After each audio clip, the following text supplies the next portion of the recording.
खासतौर पर ज्वाइन कर रहे हैं सीनियर कोर्ट रिपोर्टर हसनात मलिक साहब। बड़ी गहरी गिरफ्त रखते हैं अदालती उमूर के हवाले से और इन्फॉर्मेशन भी अंदर की होती है इनके पास, तो इनसे ज़रा आज हम फ़ायदा उठाने की कोशिश करेंगे। मलिक साहब बहुत शुक्रिया, अस्सलाम वालेकुम। जी वालेकुम सलाम। मलिक साहब, पहले तो ये जो 65 साल की हद का खात्मा किया जा रहा है, ये इसको जोड़ा जा रहा है इस बात से कि मौजूदा चीफ जस्टिस साहब को तौसी दी जा रही है मुद्दत मुलाजमत में, इसलिए ये कानून साजी की जा रही है। आपको क्या वाइब्स आती हैं इस कानून साजी को देखकर? क्या वाकई ऐसे कुछ र्यूमर्स हैं कोर्ट की राहदारियों में कि ऐसा कुछ होने जा रहा है? जी बिल्कुल, इस हवाले से इतलात हैं और जो वकला बार में जो हुकूमत के बड़े करीब हैं वो भी इस चीज़ को कंफर्म कर रहे हैं कि ये कंसिडरेशन इस हवाले से बड़ी संजीदगी से इस मामले को देखा जा रहा है।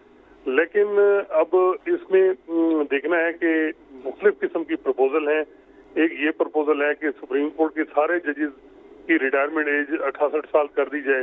दूसरा ये है कि चीफ जस्टिस का जो ओहदा है वो उसकी टेन्योर जो है वो 3 साल कर दिया जाए। और इसके अलावा जो हम देख रहे हैं कि इसमें जो एक पर्पज तो जो मौजूदा चीफ जस्टिस काजी फाइसा हैं वो भी जो, क्योंकि वो 6 महीने जिस तरीके से उन्होंने सुप्रीम कोर्ट और अदलिया में निज़ाम चलाया, उससे मौजूदा हुकूमत और मुख्तदर हल्के उनको कोई किसी किस्म की परेशानी नहीं है। अनलाइक कि जब उमर अताब बंदियाल साहब थे तो उस वक्त जो है वो हमेशा वो भी कुछ नहीं कर सके, लेकिन वो कुछ एफर्ट करते थे। तो जो जिस तरह जस्टिस काजी फैसल साहब 6 महीने उन्होंने चलाया सुप्रीम कोर्ट को, इसी तरह ये ख्याल किया जा रहा है कि कंटिन्यूटी रहनी चाहिए। तो मलिक साहब, इस हवाले से कोई रद्द-ए-अमल उधर से भी सामने आ रहा है कि वो भी कुछ इंटरेस्टेड हैं अगर कोई ऐसी तौसीह मिलती है? क्योंकि अभी तक कोई इसकी तरदीद या तस्दीक या कोई ख्वाहिश, किसी किस्म का कोई रिस्पॉन्स नहीं उनकी तरफ से देखा गया। मेरा ख्याल है कि वो उनको भी कोई ऑब्जेक्शन नहीं होगा। अभी तक कोई इस पे नहीं है कि उनकी तरफ से भाई नहीं है वो रजामंद, ऐसी कोई इतला नहीं है। अच्छा हसनात मलिक साहब, मुझे ये बताइएगा कि जो वफाकी वज़ीर इत्तलात हैं अता तारड़ साहब, उन्होंने तो बड़ी सख्ती से इसकी तरदीद की है कि जी नहीं, उनको चीफ जस्टिस की मुद्दत मुलाजमत में कोई तोसीन नहीं की जा रही।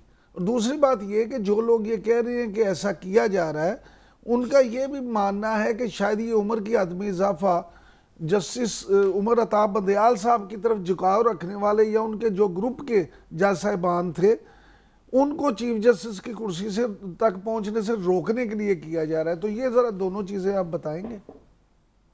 बिल्कुल, इसके ऑब्जेक्टिव दो ही हैं। एक तो मौजूदा चीफ जस्टिस काजी फैसा ताकि मजीद 2 साल वो चलाएं, और जो 3 जजेस हैं जिन्होंने चीफ जस्टिस बनना है जो उमर अताब बंदियाल साहब के करीब थे, जैसे मुनीब अख्तर, जैसे शाहिद वहीद और जैसे आयशा मलिक, तो वो इससे इफेक्ट होंगे अगर ये टेन्योर बेस्ड यानी अपॉइंटमेंट कर दी जाती है। चीफ जस्टिस का टेन्योर 3 साल कर दिया जाता है।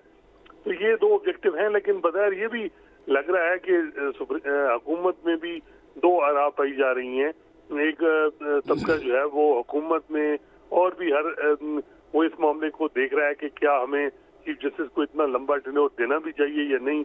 अगर मामलात पीटीआई के और हुकूमत मुख्तदर हल्कों के ठीक होते हैं तो फिर तो मेरा ख्याल है कि कोई ऐसा बड़ा ऑब्जेक्टिव नहीं है जिसकी वजह से चीफ जस्टिस साहब को जो है वो उनका टेन्योर बढ़ाया जाए। तो ये सारा कुछ जो बजाय सियासी हालात से जुड़ा हुआ है। ठीक, लेकिन मलिक साहब एक और भी तजवीज़ जो है वो भी बड़ी अजीब सी है जिसपे सब मेरा ख्याल है आप लोगों की मैं राय लूँगी। एक तो ये बात भी की जा रही है कि जिस तरह से आर्मी चीफ की अपॉइंटमेंट होती है और एक सीनियरिटी लिस्ट आती है और उसमें से फिर कोई भी वज़ीर आज़म की सवाबदीद होती है कि वो किसी को भी बना सकते हैं, जैसे मोस्ट सीनियर वाला जो रूल है वो अप्लाई नहीं होता।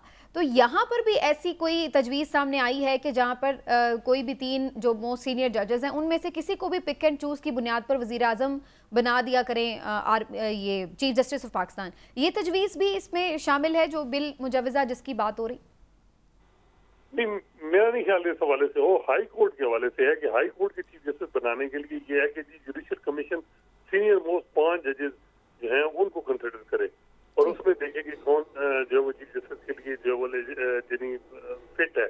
लेकिन ये जो चीफ जस्टिस ऑफ पाकिस्तान के लिए अभी तक इसके लिए तो फिर कॉन्स्टिट्यूशन अमेंडमेंट जो करनी होगी, जहरी बात है, इसमें तो रूल नहीं अमेंड करने होंगे।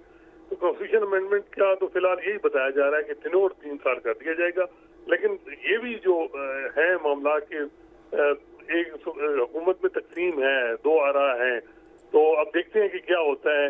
अगर मामला तो मलिक साहब ये बताइएगा कि ये जो तजवीज़ है चीफ जस्टिस पाकिस्तान की सिर्फ पर्सन स्पेसिफिक है, जैसे पहले जो प्रैक्टिस एंड प्रोसीजर बिल आया गया वो भी सुप्रीम कोर्ट की हद तक आया है कि बेंचेस की फॉर्मेशन तो हाई कोर्ट्स में भी होती है, तो ये एक क्या किसी स्पेसिफिक पर्सन को रख के, स्पेसिफिक इदारे को सामने रख के ये सारी लेजिस्लेशन माजी में भी क्योंकि यही लोग थे तो इन्होंने की है, और इसमें जो पाकिस्तान बार कौंसिल की तरफ से भी एक रेजिस्टेंस का एलिमेंट आया है, और मेरी भी मुलाकातें हुई हैं हुकूमती इत्तेहाद के कुछ अहम लोगों से, तो वो मैं आपकी ये राय बिल्कुल शेयर करता हूँ कि वहाँ पे 2 आरा ज़रूर हैं, और जो एक्सटेंशन को लेके काफ़ी शकूक व शुबात हैं जो इत्तेहादी पार्टियाँ हैं उनके अजहान में। तो ये एक जो सिर्फ सुप्रीम कोर्ट तक मामला क्यों महदूद है, अगर ये क्योंकि इससे ज़ाहिर है बाकी फिर जजेस इफेक्ट होंगे, तो फिर मामलात क्या हुकूमत संभाल पाएगी? जी बिल्कुल, ये वैसे है मामला कि अदलिया में इस मामले में तकसीम है, बल्कि मेजॉरिटी जजेस इस मामले में कंसर्न है, जो इतलात आ रही हैं और उसके इफेक्ट हुकूमत को नजर आएगा। और ये हुकूमत सिर्फ अगर समझ रही है कि एक चीज जैसे यह है कि इंडिविजुअल को खुश करके वो पूरी अदलिया को खुश कर लेंगे, ये बड़ा मुश्किल हो जाएगा ये। लेकिन क्योंकि एक हार्ड लाइनर जो ग्रुप है हुकूमत में जो समझता है कि पीटीआई को टफ टाइम दिया जाए, उनकी समझ में ये है कि मौजूदा चीफ जस्टिस काजी फैसला का रहना बड़ा जरूरी है। तो अगर वो देखना है कि अब क्या चीफ जस्टिस काजी फैसला का ही टेनोर बढ़ाया जाए, लेकिन अगर अदलिया में जिस तरीके से तकसीम आ जाती है, या जिस तरह supreme court practice and procedure act के तहत कमेटी केस फिक्स करती है और कमेटी में 3 जजेस होते हैं, और वो 3 में से अगर चीफ जस्टिस की जो राय है उसको 2 डिसेंट करते हैं और वो अपनी ओपिनियन देते हैं कि जी ये बेंच बनना है, ये केस लगना है, ये नहीं लगना, तो फिर तो मेरा ख्याल है कि कोई फायदा भी नहीं होगा। Supreme court practice and procedure act के बाद तो चीफ जस्टिस का रोल है अभी तक भी, अगर प्रैक्टिकली देखें तो वही सारी चीजें चलाते हैं, लेकिन थोड़ा बहुत इफेक्ट तो आया है उसके उनके इख्तियारात के हवाले से। साहब इसका तो मतलब ये है कि जो चीज़ पॉलिटिकली अचीव नहीं की जा सकी, यानी पीटीआई को तोड़ा नहीं जा सका, उसकी पॉपुलैरिटी कम नहीं की गई, तो उस पे जो एक जुडिशल जो है वो तरीक़ेकार है उसकी आपके जुडिशल इंजीनियरिंग, जिसे पहले पॉलिटिकल इंजीनियरिंग होती थी, जुडिशल इंजीनियरिंग का सोचा जा रहा है। तो क्या इस मामले के ऊपर आपके ख्याल में सुप्रीम कोर्ट में कंसर्न नहीं होना चाहिए और वहाँ से कोई तस्दीक या तरदीद फौरी आनी चाहिए, क्योंकि ये तो एक बहुत बड़ा जो मामला है जिसकी तरफ आपने इशारा किया है। तो सुप्रीम कोर्ट जो है वो आए रोज़ हम देखते हैं कि वो निकालती हैं प्रेस रिलीजेस और उसमें काफ़ी चीज़ें जो हैं वो शकूक व शुबात को दूर करते हैं। तो इस मामले पे आपका क्या ख्याल है कि क्यों अभी तक सुप्रीम कोर्ट खामोश है? जी बिल्कुल, ये नजर आ रहा है कि खामोशी है, और कुछ इतलात थी कि कोई प्रेस स्टेटमेंट तैयार हो रही है, फिर खामोशी हो गई। लेकिन बज़ाहिर ये लग रहा है कि इस हवाले से जो है वो अदलिया में अभी फिलहाल वेट एंड सी देखा जा रहा है कि अगर ये अमेंडमेंट होती है तो फिर क्या दूसरे जजेस का रिएक्शन जो है वो बाद में नजर आएगा, लेकिन रिएक्शन आएगा, इसमें कोई शक नहीं है कि। इमरान साहब, ये जो आज इलेक्शन हुआ है ये उसी मीटिंग की आपको बरकत नजर आ रही हैं, या फिर जेन्युइनली आपको लगता है कि इलेक्शन जो है वो दुरुस्त नहीं हुआ और पहले से सेटलमेंट की हुई है इसमें? बिस्मिल्लाहिर्रहमानिर्रहीम। असल बात यह है कि जो मैंने वाकफान हाल के उससे जो कल खबर दी थी वो भी ये नहीं थी कि मैंने कहा था कि सारी सीटें नून लीग जीतेगी और पीटीआई कोई सीट नहीं जीतेगी। मैंने कहा था कि पंजाब के 3 बड़ों ने जो इजलास किया है, 3 सबसे बड़े जो उन्होंने इजलास किया और उस इजलास में ये फैसला किया गया कि मुस्लिम लीग नून, मैंने तो एहतियात से था, आप खुल के आ जाएं, ठीक है।